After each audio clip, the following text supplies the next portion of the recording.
السلام علیکم ورحمۃ اللہ وبرکاتہ۔ خاندان نبوت کی خواتین اور کربلا کی شہزادی حضرت زینب رضی اللہ تعالیٰ عنہ صبر و شجاعت کی بے مثل رہنما، پارٹ 1۔ یہ 8 مارچ 1907 ہے۔ نیو یارک میں لباس سازی کی صنعت سے وابستہ سینکڑوں کارکن خواتین نے مردوں کے مساوی حقوق اور بہتر حالات کے لیے زبردست مظاہرہ کیا۔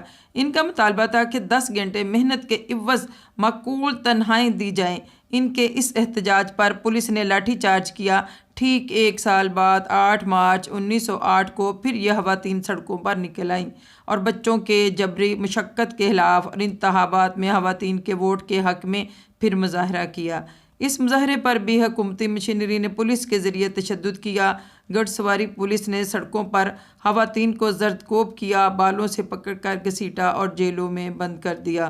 1909 میں یہ طے پایا کہ ہر سال فروری کے آخری اتوار کو خواتین کے عالمی دن کے طور پر منایا جائے گا۔ 1910 میں کوپن ہیگن میں سوشلسٹ انٹرنیشنل کے اجلاس میں 17 ممالک سے تعلق رکھنے والی 100 خواتین نے شرکت کی۔ 1911 میں 19 مارچ کو خواتین کا عالمی دن یورپ میں جوش و خروش سے منایا گیا۔ 1913 اور 1914 میں جنگ عظیم کی وجہ سے خواتین کے اس دن پر کوئی بڑی توجہ نہ دی گئی کہ جنگ کے بادل گہرے ہو چکے تھے۔ فروری 1917 میں روس میں خواتین نے اپنے حقوق کے لیے زبردست احتجاج کیا اور 23 فروری کو ووٹ کا حق حاصل کیا۔ 1939 سے 1945 تک دوسری جنگ عظیم برپا رہی۔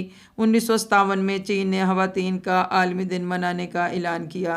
1977 میں اقوام متحدہ نے قرارداد پاس کر کے خواتین کے عالمی دن کو منانے کا اعلان کیا اور تب سے دنیا میں 8 مارچ خواتین کے عالمی دن کے طور پر منایا جا رہا ہے۔ مسلمان ملکوں میں عورت کے حقوق کے حصول کی جدوجہد جاری رہی ہے، مگر چونکہ امت مسلمہ کے زوال کے اس دور میں کہ جب زمانہ اسلام کی برکات سے مستفید نہیں ہو رہا اور مسلمان عورت تہذیبوں کی کشمکش میں ایک ایسے دوراہے پر کھڑی ہے جہاں ایک طرف جدید تہذیب آندھی اور طوفان کی طرح اسے نسوانیت کا غرور، حیا کا چلن، عورت پن اور ممتا سب کچھ چھین لینے کے در پہ ہے، تو دوسری طرف جاہلانہ رسوم و رواج اور اسے بنیادی حقوق بھی نہیں دے رہے جو عورت کا حق ہے، اور جن غلط رسوم و رواج کی زنجیروں سے حضور پاک صلی اللہ علیہ وسلم نے اسے نجات عطا کی، اس لیے موجودہ دور عورت کے لیے بے چینی، اضطراب اور پریشانی لے کر آ رہا ہے۔ انسانی زندگی کے بارے میں ہر پل رویے تبدیل ہوتے چلے جا رہے ہیں۔ صدیوں پرانا خاندان کا مستحکم ادارہ اور اس میں عورت کا مقام کمزور ہوتا چلا جا رہا ہے۔ بچے اپنی ماؤں سے وقت نہ ملنے کے سبب عدم تحفظ کا شکار ہو رہے ہیں۔ خاندان کی تباہی کے منفی اثرات نسل نو پر مرتب ہو رہے ہیں۔ عورت کو آزادی، مساوات اور ترقی کے نام پر دھوکے دے کر اس خوشنما نعروں کی آڑ میں محبت اور حفاظت کے حصار سے باہر دھکیل کر تنہائی کے عذابوں اور معاش کے گردابوں میں مبتلا کیا جا رہا ہے۔ بین الاقوامی سطح پر حقوق نسواں کے لیے کی جانے والی کوششوں اور ان کے اثرات پر بحث کرنے کے بعد یہ بات سامنے آئی ہے کہ اس کے اثرات صرف مغربی عورت تک محدود نہیں رہے، بلکہ مشرقی اور مسلمان عورت بھی اس کی زد میں آ چکی ہے۔ اس تبدیلی اور چیلنج سے نبرد آزما ہونے کے لیے ایک مسلمان عورت کا کردار کیا ہونا چاہیے، یہ وہ سوال ہے جس کا جواب پانے کی کوشش ہم سب کی ذمہ داری ہے۔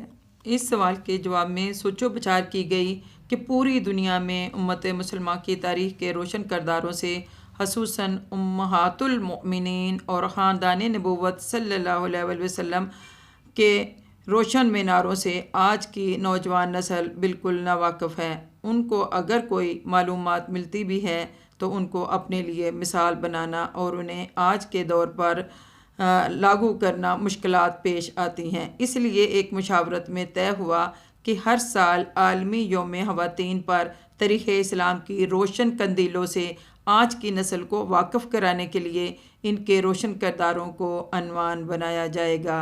ہم پچھلے سالوں سے حضرت خدیجۃ الکبریٰ رضی اللہ تعالیٰ عنہ، حضرت عائشہ صدیقہ رضی اللہ تعالیٰ عنہ، حضرت فاطمہ الزہرا اور رضی اللہ تعالیٰ عنہ اور خاندان نبوت کی دیگر خواتین کو عنوان بنا چکے ہیں۔